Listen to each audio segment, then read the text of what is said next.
Hello, I'm Keel. This is Manny, and today we are going to work on this Birkin Prince of Orange. I just brought its cousin out to show you how beautiful this, Philodendron Prince of Orange. And this Philodendron Birkin, I just brought out to show you how beautiful it is. Look at that. I found its happy spot in my west facing window of my house inside. I have a garage that I converted half of it into a plant room, but which has the majority of my plants in them. But I do have a few inside. Last year I took everything out, put it on the patio. I had nothing inside, and it felt so barren, so I brought some of my plants inside, left some of them out in the garage to overwinter with a couple of heaters. Anyways, this Birkin, as like I said, has just done so well in that spot. Look at all this new growth, and here it is just in February still. Got these nice beautiful leaves coming out.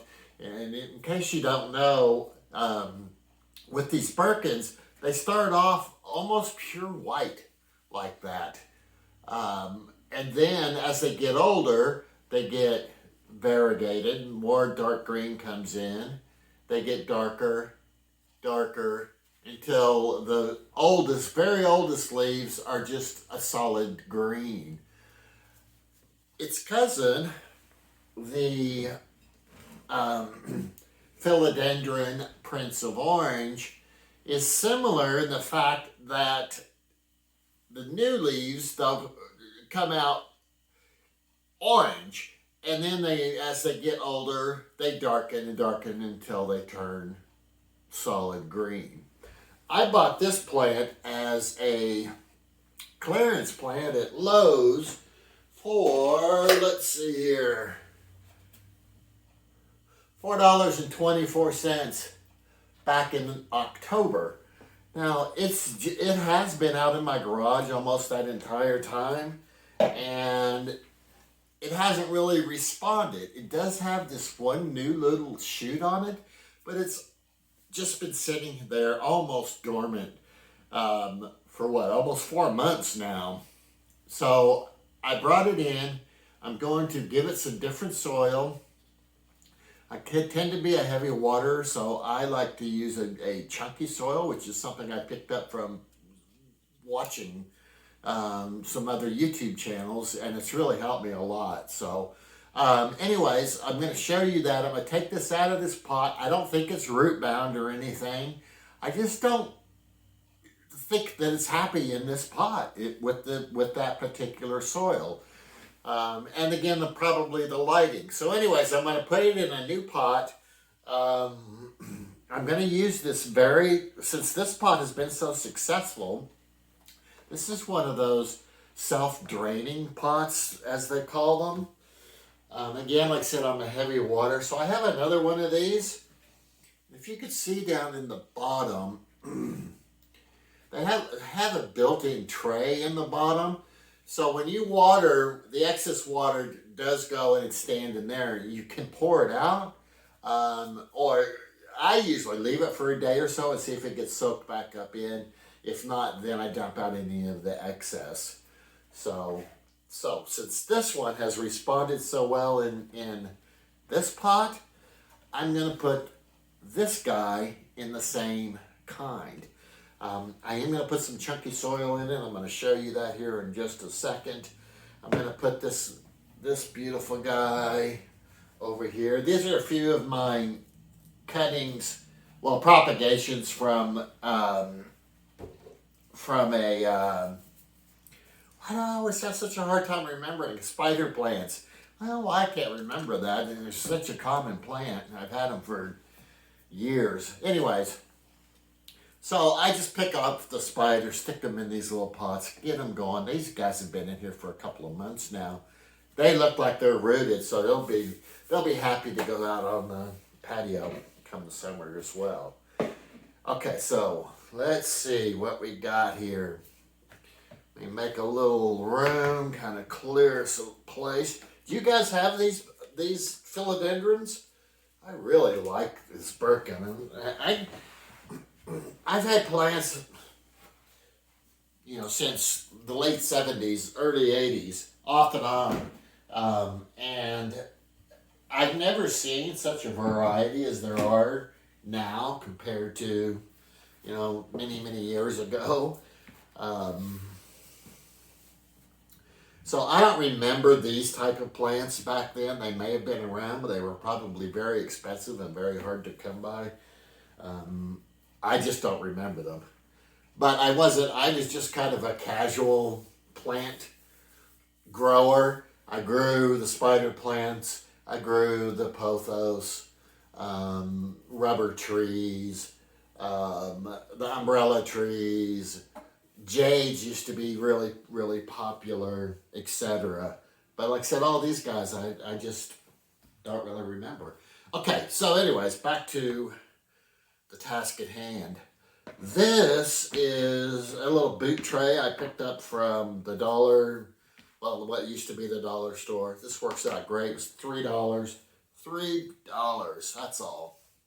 So like I said, I normally plant out in my garage. These plants, though, since they're indoors, I thought I'll just do them indoors. Let me get my box of soil up here so you can see what we're going to use. If I can squeeze all this on the table without turning it over and causing a disaster. All right. If you can see this, this is orchid mix. And you can see it's basically very fine chipped up bark. This is just old potting soil from other plants that unfortunately didn't survive my care, or died at my lack of care, however you want to put it. Some of them I probably loved to death and overwatered them, like I said, since that's what I have a tendency of doing. Anyways, we're going to stick this guy in here. And so we're just going to take this dirt and put it. And I've got a wood. I live in northeast Arkansas. Yeah, see, this soil is wet. Now, I did just water it recently. It's pretty chunky, though. So I'm not sure what exactly is going on with it. Maybe it's just been a lighting issue, and when I get it over there in that lighting, I wonder if it has the infamous death plug around it. I'm trying to be very gentle. I'm holding it over here so you can see, but see, that water's pretty damp. Okay, I'm gonna bring it over here close so I can examine it. Let's see if it has its so-called death plug. I don't see it. All right. Not a great root system, though. In my opinion, this pot may be too big. Okay, so we might have a change of plans now that I've pulled it out and seen how tiny that root system is. Okay, yeah, I think this pot is going to be too big with just that small amount. That's going to allow it to, like I said, hold too much water. So, we're going to shift gears here a little bit. I don't think I have any other planters inside. Hang on. I got lots of them outdoors, though. Be right back. Okay, so I hope you guys save your old nursery pots, because you can always reuse them. I actually try to plant in nursery pots and then just set them inside a cover pot or a cash pot, some people call them. it makes it a whole lot easier when you go to transplant. Sometimes I do pot right directly in these. I always end up regretting it, so I don't know why I do that, but sometimes I do it. Anyways, back to this, guys. So this was the original one that I had planned on putting it in. This is the original. But as you can see, this one's even bigger than this one. This plant with these smaller root system does not need a bigger pot. It needs a smaller pot. So here's the original. And again, I bought this as a I call it a plant rescue for, what did I say? $4.24. This was originally $16.96. So quite a good deal in my opinion. And I'm always looking for those. Sometimes I buy these rescue plants and I can't rescue them. But they usually have some kind of a pot that comes out of the deal at least. All right, so back to this. So I have these other ones, nursery pots. That's a little bit smaller in diameter, but it's deeper. So I'm running into the same issue, too much soil for such small roots. So that's a no, in my opinion. This one's only a little bit higher, but it's not much smaller, so it probably holds the same amount of dirt. It's not what I want. This little guy. Now that's a big difference. But look at these little roots. You see that? I think this is perfect. So this is what the winner is. Let's get all those guys out of the way. All right. So chunky mix. I do not have a specific mix. I just kind of eyeball it. I like to keep it on the chunky side. It's almost 50-50 with these wood chips. I'm kind of excited too because I live in Northeast Arkansas and I have pecan trees in my backside. Pecan trees, I've learned, shed branches like crazy. So I'm always picking, these are old trees. So I'm always picking up branches out there. Right now I just have them piled up.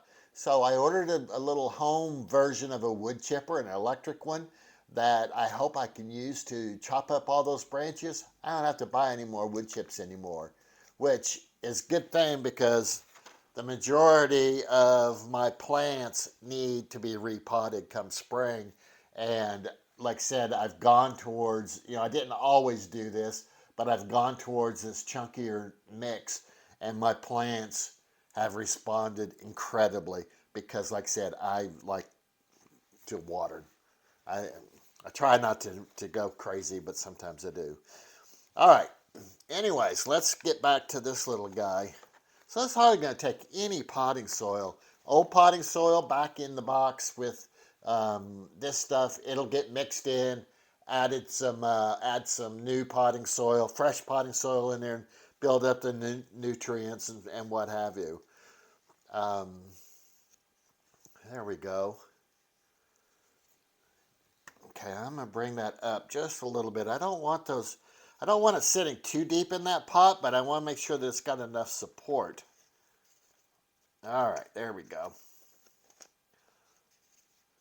And then speaking of nutrients, okay, so I'm going to, again, just use this backfill with my eyeballed mix here.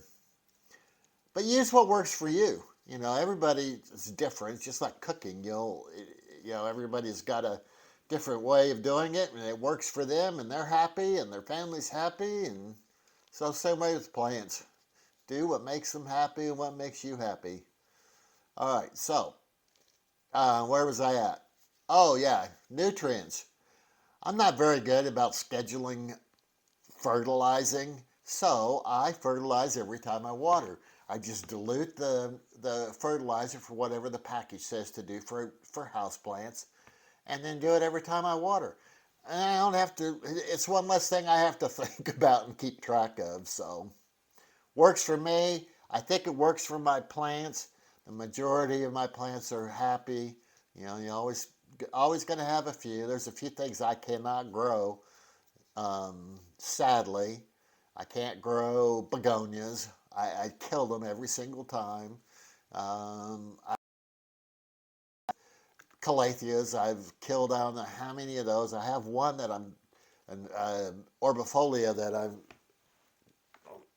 hoping I'm going to be able to resurrect. It's got some new leaves on it, but we'll see. But I know we all have those. And the alocasias, that's another one. Although alocasia and calocasia, I always get the two confused. Are basically a type of elephant ear. I think they're all in the elephant ear family.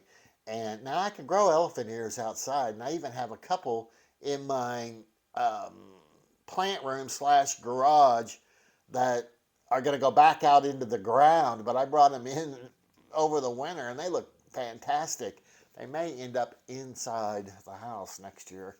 Maybe not those particular plants, but I like that big foliage, so I may I may end up bringing or planting elephant ears in a pot and bringing them in.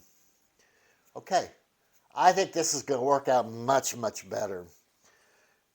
This little cash pot, cover pot, whatever, I usually, again, plant in a nursery pot and then set it inside these. This particular one doesn't have any holes in it.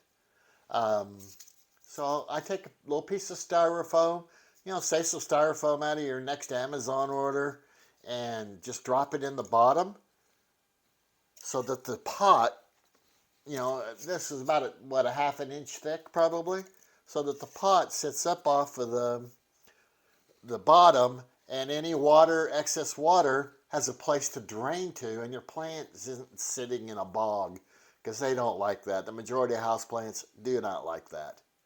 And I think that's part of the problem with this. I think it was a double whammy with wet soil all the time, too big of a pot, and not the proper lighting.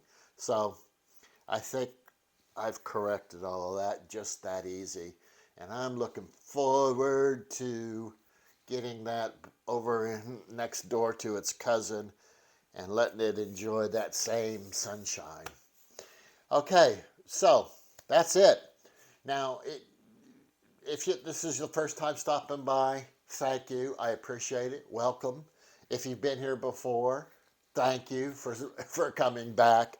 If you subscribed already, thank you so much. I really appreciate it. If you haven't yet, please do. That would mean a lot to me, as I plan on doing these videos quite frequently. I'm not going to say that I'm going to put one out every Friday or every Wednesday or whatever. Sometimes there may be a couple, even a 3 during the week, depending on what I have going on. We all have things going on. And then, so I may have 2 or 3 a week. I may have 1 a week. There'll be at least 1 a week, though. I can almost guarantee you that. But anyways, thank you so much again. And remember, do what makes you happy and be kind. See ya.